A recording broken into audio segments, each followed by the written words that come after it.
passe la parole à Geneviève Jacques, qui, présidente de la CIMAD, parle au nom de la longue continuité de la solidarité de ceux qui disent qu'aucun être humain n'est illégal sur Terre. Merci beaucoup, bonsoir tout le monde. Je trouve que le thème qu'on m'a demandé de développer ce soir, un petit peu au nom de la CIMAD, qui est autour de cette question qui se pose actuellement de la criminalisation de la solidarité, ou plus exactement de la recrudescence des mesures de criminalisation de la solidarité. C'est pas nouveau en France, mais on voit une recrudescence actuellement dans le contexte de l'état d'urgence.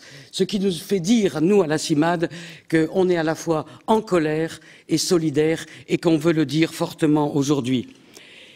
Cette question de la criminalisation de la solidarité, c'est à la fois l'occasion de pousser un cri d'alarme, c'est un signal d'alarme, mais c'est aussi une alarme au sens, vous savez, le réveil, le wake-up call, qui demande de se réveiller aussi, avec ces deux sens-là de l'alarme.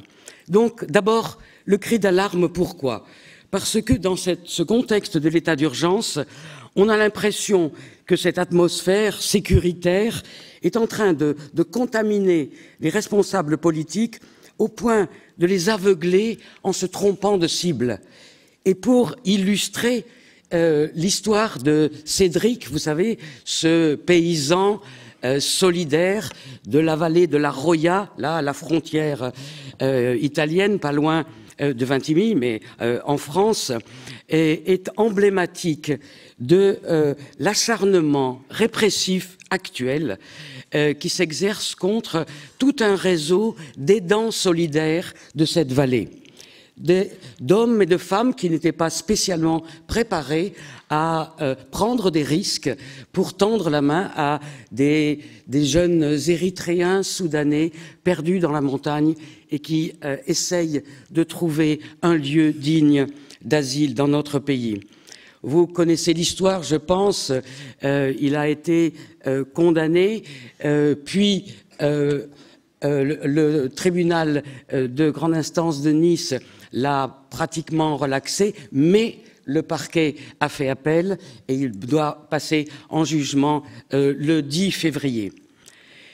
Et cet acharnement contre lui, mais lui en tant que symbole, s'est manifesté la semaine dernière. Et c'est là où on voit les risques, qui ne sont pas que des risques, qui sont en train de s'exercer, de cette ambiance dans le contexte de l'état d'urgence. Il a été arrêté avec tout un dispositif digne absolument, d'après les témoins, de brigades antiterroristes avec des militaires qui, avec des moyens infrarouges, ont repéré sa camionnette parce qu'il avait été appelé de nuit par des jeunes Érythréens qui crevaient de froid, qui étaient perdus dans la montagne. Il y est allé et il s'est trouvé arrêté par une vingtaine de gendarmes en treillis, avec gilet pare-balles, comme si c'était un terroriste. Et ensuite, ils sont revenus chez lui pour essayer d'intimider non seulement lui, mais sa famille, ses proches et même des journalistes. Et là, on se trouve devant une situation où on se dit il y a des lignes rouges qui sont en train d'être franchies et il faut tirer la sonnette d'alarme. Tirer la sonnette d'alarme aussi parce que toujours autour de Cédric, ce paysan citoyen solidaire, pour tenter de délégitimer son action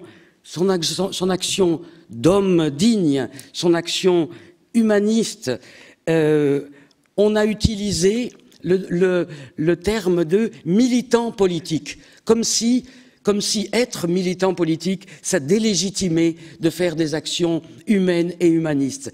Et ça, c'est un comble pour nous, à la CIMAD, mais pour beaucoup d'autres aussi, parce que nous considérons que tout citoyen engagé dans des actions concrètes de solidarité, et c'est la définition de la CIMAD depuis 75 ans, qu'elle soit individuelle, associative, qu'on soit encarté ou pas, que tout citoyen qui s'engage intervient dans le champ politique dans la mesure où ses actes répondent à des conséquences de politique publique. Là aussi, la délégitimation de l'aspect politique d'action de solidarité nous semble dans les lignes rouges à pas dépasser. Et puis, notre alarme, elle est bien sûr devant la multiplication des poursuites de mesures d'intimidation contre des citoyens solidaires, nous les appelons les aidants solidaires, sous différents motifs. Dans le cas des militants solidaires de la vallée de la Roya, les interpellations et les condamnations sont au nom d'un article de loi que nous avions qualifié, dénoncé comme le délit de solidarité inscrit dans la loi, qui punit quand même de 5 ans de prison, 30 000 € d'amende, toute personne, je cite, qui aura par son aide directe ou indirecte facilité ou tenté de faciliter l'entrée, la circulation ou le séjour irrégulier d'un étranger en France.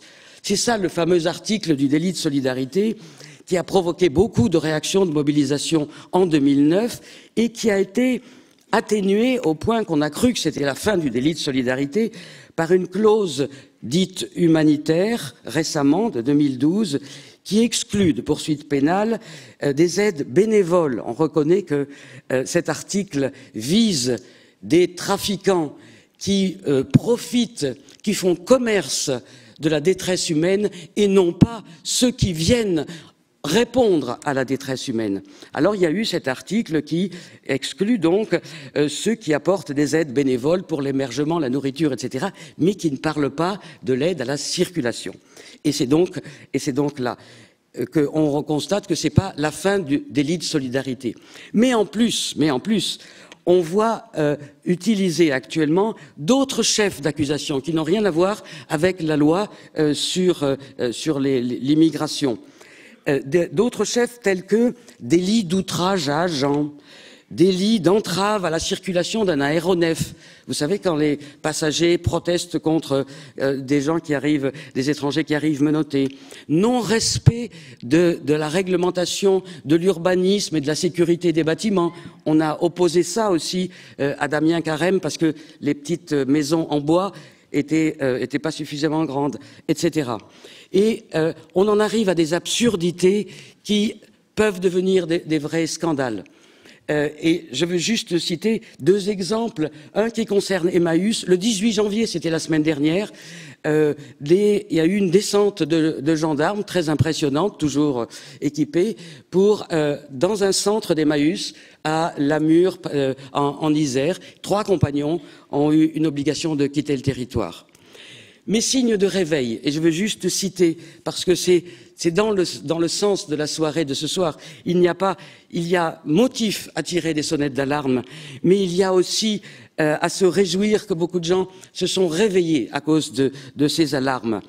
D'abord, les mobilisations s'amplifient autour des comparutions en justice de ces aidants solidaires qui, dans leur plaidoyer, agissent comme des lanceurs d'alerte.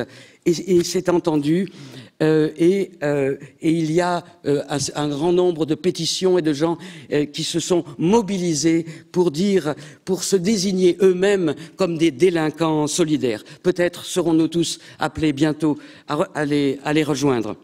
Au-delà de cette situation, il y a aussi multiplication d'initiatives citoyennes dans un très grand nombre de villes, de villages en France où ont été placés des centres d'accueil pour exilés. Et le plus souvent, ce sont ces citoyens solidaires qui agissent pour pallier les déficiences ou l'absence de dispositifs d'État.